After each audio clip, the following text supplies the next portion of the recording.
Buonasera a tutti. Intanto ci scusiamo veramente di cuore, grazie per essere rimasti qui. A volte non tutto va come speriamo, ci abbiamo provato fino all'ultimo, ma purtroppo nonostante la moglie di Chomsky è arrivata a casa del professore, non siamo riusciti a far partire le casse audio dal suo computer. Abbiamo naturalmente fatto delle prove tecniche e non siamo arrivati qui sprovveduti, ma non tutto si può prevedere e forse questa è anche una lezione in generale da questa storia. Quindi intanto un applauso a tutti i tecnici che hanno provato a gestire la situazione. Ringraziamo il maestro Ken Loach, al quale gli chiedo un cenno con la mano se ci sente tradotti correttamente, per essere comunque qui. Yes. Può parlare, può parlare. Yes, well, it's very nice to be at your birthday party, and happy birthday for your first anniversary. Grazie maestro. Now, what are the values and what are the principles that have to conduct our political action in this world that is changing and is also challenging by many things like climate change? That's a huge question. I think our first principle is that the essence of our society is conflict. It is a conflict of interest between two classes, and the conflict is irreconcilable. That's the first principle. And the second principle is the class that oppresses us, the ruling class, is ruthless. They will go to war. They will lie about us. They will manipulate the news, the press against us.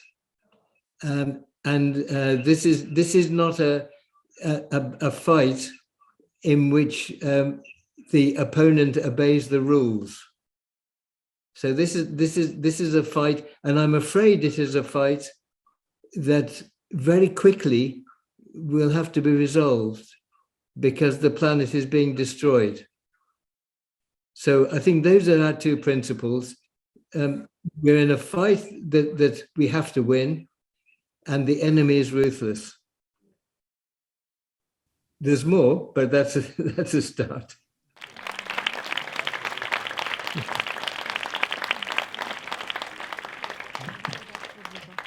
Thank you. C'è una domanda di Alice? Hello, Mr. Loach, directly in English. My English is not very, very good, but I try, sorry. And it's a difficult question, so I don't know if I can. There is some kind of cinema that it's in a specific way a political cinema. But for you, cinema and the imagine, it's political, also is not in a specific way. I don't know if it's clear. Well, I mean, we try to tell stories. We try to tell stories that everyone understands and can recognize, and stories about people in a particular social situation, where their choices are choices that we all have. But their choices are limited by their social context. What is their job? What is their family? What conflicts are they in? What limits their choices? What limits their possibilities? And in telling their story, just the story of ordinary people, you see the conflict that surrounds them. And so if you tell the true story of a family or people in a particular situation, you illuminate the whole society. If you get it right, sometimes we get it wrong, mainly we get it wrong, but that if you find the right story, a simple conflict, a simple situation. You tell that story and you eliminate the whole society in which people live. And that's political, of course, because society is determined by politics. So you don't have to talk politics in the film to tell a political story. Thank you. Does that make sense? Thank you. Io volevo fare una domanda a Ken Loach che riguarda la politica, perché tanto è inutile che qui parliamo tutti di cinema, sì, va benissimo parlare di cinema, sappiamo che il 25 si vota, no? E quindi in qualche maniera lui ha fatto sempre un cinema politico, un cinema in cui ha raccontato le periferie, i problemi sociali devastanti dell'Inghilterra ai margini, diciamo, della grande Londra. E quello che sta succedendo in Italia è che nelle periferie, che se lui fosse italiano racconterebbe in Italia, avanza forte la destra radicale, la destra più estrema, e la sinistra si ritira ed è sempre più forte invece nei centri delle grandi città, nei luoghi più ricchi, più benestanti. Voglio chiedergli se è la stessa cosa in Inghilterra, ma soprattutto che cosa pensa di questa crisi della sinistra italiana e di questa avanzata della destra radicale italiana nei ceti popolari e nelle periferie a lei tanto cari.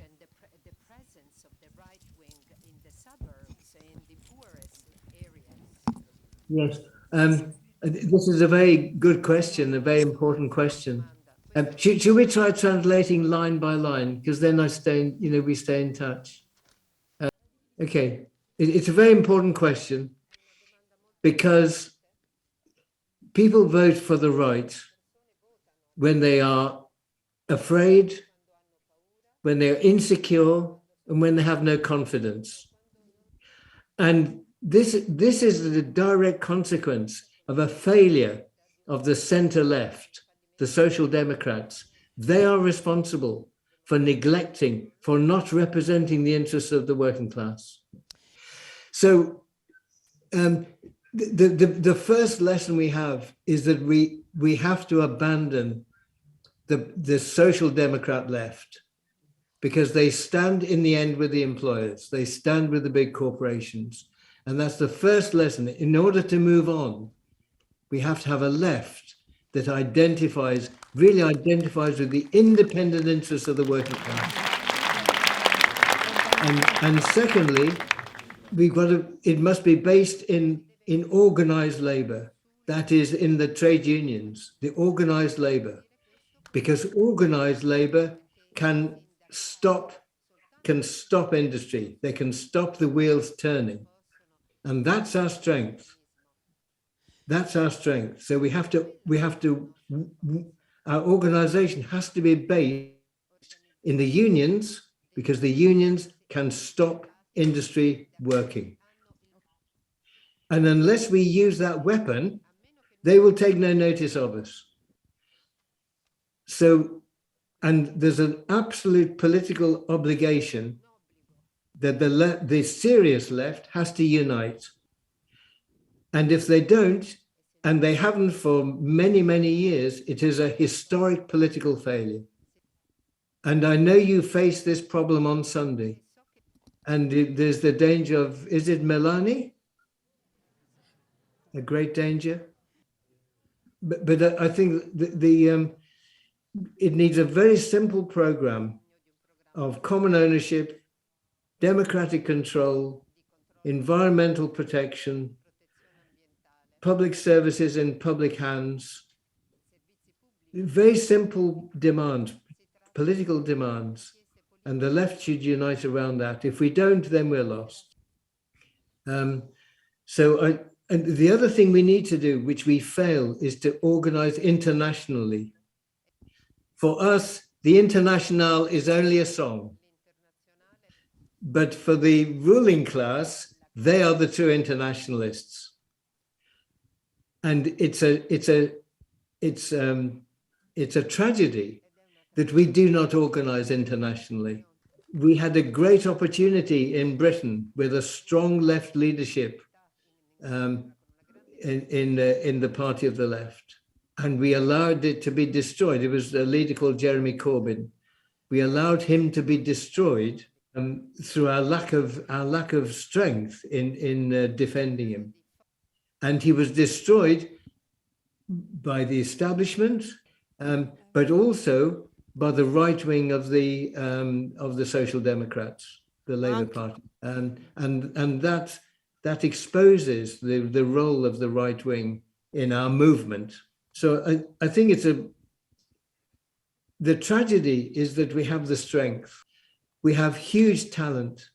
We have academics, intellectuals, trade unionists, healthcare, doctors. We have every kind of expert, working expert on our side, and we still lose. And it's a failure of leadership, and it's a failure of organization. That's our big task. But unfortunately, we don't have much time, because very soon we shall be at that critical point when the temperature of the globe rises beyond 1.5% of pre-industrial levels. So we have to be quick. Well, good luck.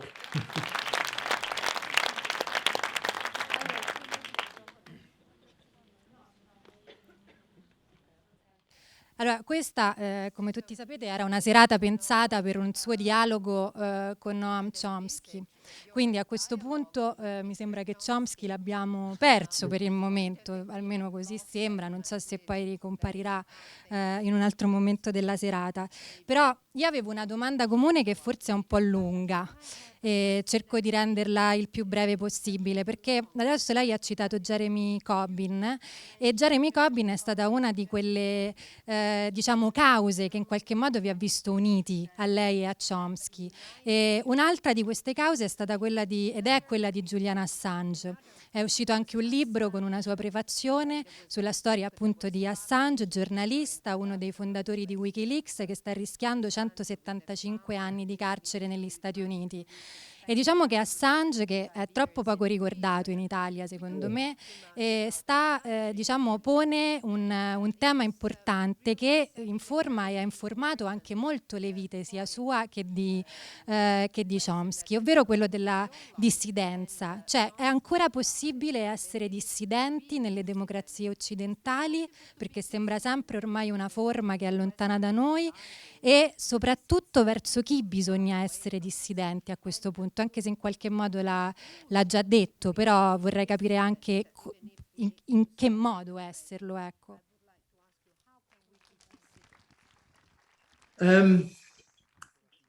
Well, it's a strange word, because if you are with good comrades, you're not dissident. I mean, a dissident is someone who opposes. Well, if you're in politics, you work with people who you agree with, who share your commitments. So within our groups, we're not dissidents, we are comrades. But it's an essential fight. It's an absolutely essential fight. And for me, it's very simple. I mean, we stand for principles, don't we? We stand for the principle that we are all born equal. The principle that everyone should have a home. Everyone should earn enough money for food, to sustain a dignified life, to be cared for when you're sick, to have your children educated, to have a pension when you're old. Very simple things for human rights. So we're not dissidents. We stand for the dignity and the rights for every individual human being. So that's I'm not a dissident to that. I think we stand together on that. It's just we have to fight for it.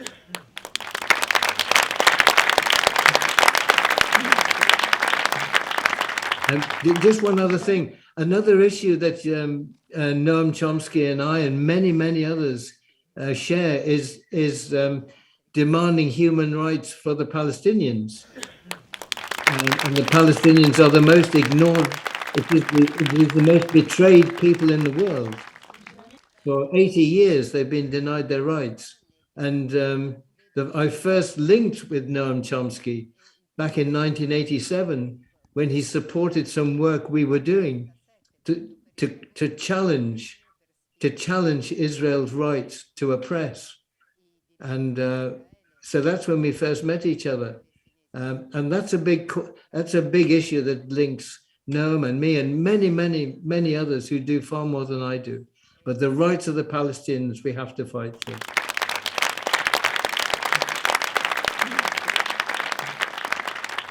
I'm going to have to slip away now, and I know you're kindly going to watch one of our old films. So can I wish you a very happy birthday? I'm sorry I'm not Noam Chomsky. He's much wiser than I am, but it's been I'm really pleased to wish you happy birthday.